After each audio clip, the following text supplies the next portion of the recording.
And now, guys, it's time for the Alivast Oracle. Clicking. Oracle. I haven't looked at this one yet. I wanted to experience. Real I fast. haven't looked at it either. Can I ask our good friend Basco to read the Drastic Draconic Dragnet Draws Drama? Hey, before you guys get going, I need to get going. Bed out so the wife can sleep. Okay. Oh, okay. Gim Gam, where can they find you, dude? You can find me at Gaijin Goomba. Wait, twitch.tv/Gaijin Goomba. No H because that bastard stole it. Ha ha! Every Tuesday, I'm trying to get Taiko Tuesday off the ground. We're having to fix up sound and audio and things like that. But every Sunday, we're playing adorable ninja games. Every Saturday, it's whatever's popular at the time. You can also find me on YouTube, where I talk about culture and gaming, culture and anime, and whether or not popular media ninjas are the real thing or not. That's a little side project of my love. So, thank you. Oh, You did it. I did it. Did it. Good job, you All right, I'm gonna wonderful go to, human being, you. Night, Gim Gam. I'm gonna go to bed. Tell Night, Abby guys. I say hello. I will. Bye. Wow, now that he's gone. Hey, he's nice. We like him. Well, you like him. Don't speak for me. I am. How dare you? I'm gonna be right back. I need to go take Did Taka die? I'm right here. I think he did. I'm right here. I was just hoping for Bosco to take us away here with Drastic Oh, Draconic Dragnet. I'm opening the Alivast on my phone, so if you want to read something while I get it open, go for it. Absolutely, dude. Have him read the first one because it relates to dragons, and we know how much Remy Yeah, and Bosco love dragons. I like dragons. Fresh and Remy has a problem with a dragon. Fresh and breezy, went straight from the elemental plane from Wonder the Air Genocide. Ganassi. Guaranteed to make any place smell like fresh spring day. Sold at Mince Linens and Travel Supply. Fresh and breezy. Easy breezy, beautiful cover girl. Remy reading about dragons. This is gonna be fun. Oh, you want Remy to read this? Oh yeah. Great. And I gotta do it in character. I get paid for this. Okay. Or you can just read it as yourself. I'm fine. I'll read it as myself. Remy's busy. He's tired. Remy, He's sleeping. we can't afford Remy. No, we can't. No, afford you him. can't. Shut up, Remy. All right. Thought you said sorry, he was does- sleeping. I am. I don't He's- believe you. Just don't talk to him and he goes away. I can hear you. All right, I'm just gonna read this. Hopefully he doesn't try. He's to- just molting right now, isn't he? Yeah, no, he's obnoxious to live with sometimes. Feathers everywhere. Tell me about. Well, I do have new pillows though. Nice. Anyways, so Drastic Draconic Dragnet draws drama. Alliteration is key. Ahem. In response to the apparent destruction of the local pub and abduction of a citizen by the Silver King, the city guard attempted to round up the ancient monarch's descendants to question them and prevent any other disruptive action. The guard attempted to keep the action quiet and unobtrusive to avoid panic or diplomatic incident, but the lack of good information and potential diplomatic minefield created chaos before a unified approach came down from above. The sudden confusion created many misunderstandings and raised more than a little ire from some segments of the populace. The guards' activities were hampered by the very nature of the draconic envoys, as few of the rank-and-file members of law enforcement knew how many of the Silver Kings were in Alivast, or exactly what they looked like, leading to several cases of mistaken identity. This is hitting too close to home. I was out running errands, and suddenly 2 guardsmen were asking me to come with them to the station, stated Dazian Tilderax, owner of Dragon Threads. Dazian! That is We not how know you spell him, sorry. Dazian. Dazian. Is that an actual person? That's an NPC who they ran into, I believe. I believe that's the soap owner. Anyway, sorry, continue. Got it. I got excited there. Owner of Dragon Threads Tailor Shop and Soap Emporium. Yeah, it was him. All right, cool. I tried to explain that while I was a fabulous silver dragonborn, I wasn't a silver dragon, but they wouldn't listen. Seriously, too real! Tildarax went on to tell how he was placed in a holding cell with other people caught up in the panic, and how he was distressed at what he considered profiling. There was this cute white-haired schoolgirl, and she was just beside herself. Apparently this had happened before, and she was picked up last summer because someone thought she was an Azamar. She was scared and angry that she was arrested again just for how she looks. I encouraged her to be proud of her color and not let the guard define who she was. Aside from multiple cases of mistaken identity, there were issues when the guard encountered known offspring of the Silver King. Many of the dragons did not speak the common tongue, and there were several tense moments.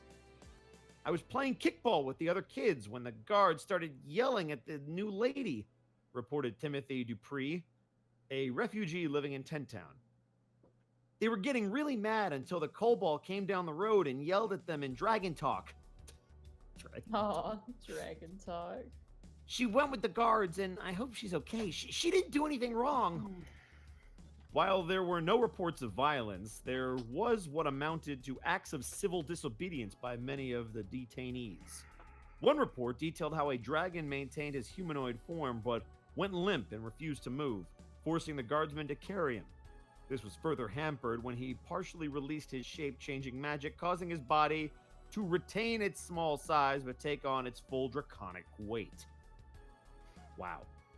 The guards were then forced to borrow a crane and wagon from a nearby worksite to transport the uncooperative detainee. The jobs of guards were complicated by some citizens who reported draconic activity and demanded action either out of fear, confusion, or even malice. One new arrival to the city demanded that we expel all the silver dragons at once because she claimed that the silver dragons caused the snow and cold weather with their breath. I attempted to explain that what we were experiencing was a normal Alivast winter, stated one civil guardsman. Like I said, too close to home. At the end of the day, all the cases of mistaken identity had been resolved and citizens arrested by accident were released. I'm none the worse for fear, Tildarax stated, but I'm concerned about what this kind of profiling does to our young people. You suck! Who is that in reference to? He was telling me that I sucked. Oh. I did. It was poorly read. No inflection. Do it again. Give him some birdseed. Just throw it on the ground. I don't even like him. He's just really obnoxious. Sometimes. I don't know. He gets like... It's that time of the month. I don't know. That's true. Do you want to read... What would you like to read there, Snake?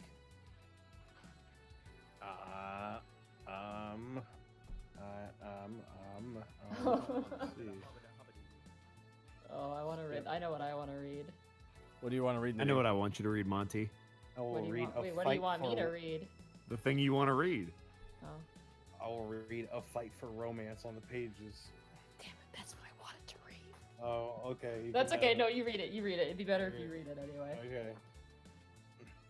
Currently, there is a buzz in the literary world. The release of the new novel has been flying off the shelves and has gained not only notoriety, but also a very harsh critic attempting to boycott a second printing of the book. The novel in question is The Soaring of the Heart by S.L. Songsinger. It's about Boris the Orc and Ralphie the Kenku Knight, and about how the pair gets trapped in a cave during the blizzard and passion builds as they fight for survival and their love. The book has Sorry, been what? flying off. The book has been flying off the shelves across the city, and snagging a copy is near impossible. This story already has a quickly growing fan base already, begging for a sequel. However, while most of the city is clamoring for more, one person is trying to put the kibosh on all future printings. This story is nothing but the filth of a depraved woman, stated Miss Christian Ferguson, a self-proclaimed moral warrior. To think that a story like this is getting any attention shows how far our city has fallen from the virtuous city it once was. I found my teenage daughter in possession of this. This guy sounds like a fun Why dude at of them? parties. I'm a woman, fuck you! Jesus. After looking through What is happening? I think Snake's having a stroke. We grab the daughter, you Put a wall in his mouth so he doesn't bite his tongue. To dispose of this corrupt old man. Mrs. Ferguson and some other local mothers are in the process of trying to boycott and halt all production of the story. While the passion and the pressure from the group is remarkable, the publisher is looking forward to the next set of stories. I'm already planning for a third printing of the story if it's in such high demand. He said Bramil Ebdane, manager of the publishing company, Silverhead Printing. It's become my company's biggest seller. We've already worked out a deal with SL on 4 more books. A lot of people want to know what happens to the pair. Many want to know want to see more of Hysteria, the Bard companion, who the pair left behind. They see this as a staple in all bookstores. When asked if SL had seen the claims and complaints of Mrs. Ferguson, Mrs. Ferguson said she had, and what here is what she would like to say to Mrs. Ferguson. I'm glad your husband enjoyed my book. Ho ho ho ho ho ho. Well, Tasman559 dropping 2,700 bits in the middle of shit. that, by the way. Thank you so much, Tasman559. No message, just bits. But thank you so much, dude, for the support for the Unexpectables. Incredibly kind of you. My goodness. I will be reading. Oh yes, Derekai, she was talking through a thick mustache. Okay, that makes sense. Monty, which one did you want to read? I wanted to read the one that Snake just read, so if you want to find one, I'm gonna look for one I want to read. Okay. Let's do the letters to the Lady of Livrosea. I'll read the first one. oh, good. Go for it. Dear Lady of Livrosea, I'm growing concerned about my adopted daughter's use of profanity. She's been using some words that are generally not acceptable in polite company, and I'm struggling to know how to teach her what's appropriate. Truth is, I'm no stranger to such talk, and I've used it a lot in some of my work. But I also work in situations where the more vulgar expressions are wholly unacceptable and a genteel image is needed. My daughter already gets extra scrutiny because of her heritage, so I want to help her make the best impression she can. Any tips? Signed, Mindful Mother. Who wants to be the lady? Who wants to be a lady? I don't know, Connor. You want to flip forward or you want to do it? Hang on. You tired, dude? No, I'm having some really bad heartburn right now. Oh, no worries, dude. Bosco, I got you. Bosco, I want to got take care of you. it? Dear mindful mother, I love you. God damn it! I'm so glad that your new relationship is going well, and you are enjoying the adventure of parenthood. If you feel hypocritical, you to tell your child not to do something that you do yourself, like use certain words. The trick is to teach her context. You already hit on this. Think of your own use of coarse language and think of appropriate examples to share. This teaches her to discern social cues and interact better with others, where an outright ban teaches nothing.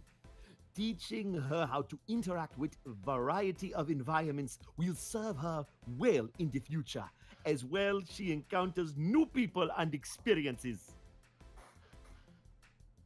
I don't know how to feel about this. Don't worry about it. Somebody want to leave? Dear read the Lady next of one? Monty? Livrosea. Oh, I'll Mhm. read. I'll read the next one. Okay, go for it, Nadine. Yeah, you will. Dear Lady of Livrosea, I'm a young blacksmith who typically makes horseshoes, nails, and small knives. Even though they're simple objects, I like to think that I craft them very well. But recently, I saw another blacksmith carrying an exquisite sword with a perfectly shaped blade and the hilt adorned with vibrant jewels. I didn't ask how she forged such a weapon or who it was for. I can only despair thinking about how I could never create something of that quality.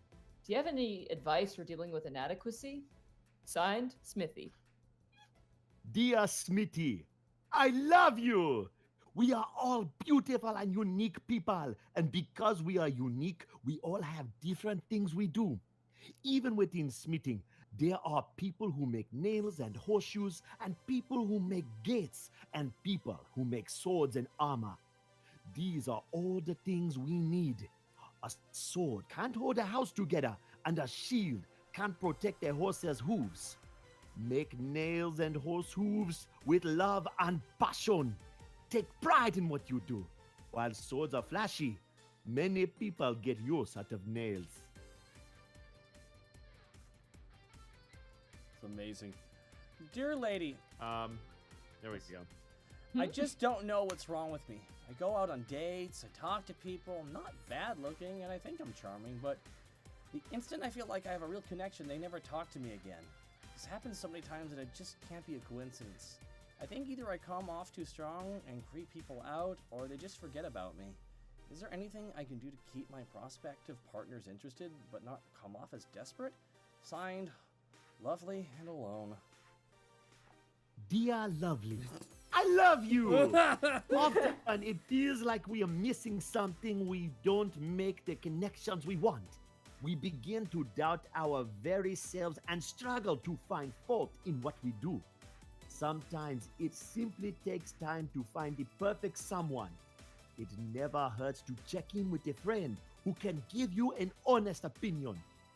They may help guide you to some expectation of behaviors you have that are healthy.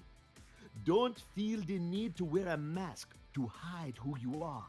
But if you need to do something to work on yourself that is genuine, don't stop trying, but don't feel like you have to go overboard. Just be a genuine.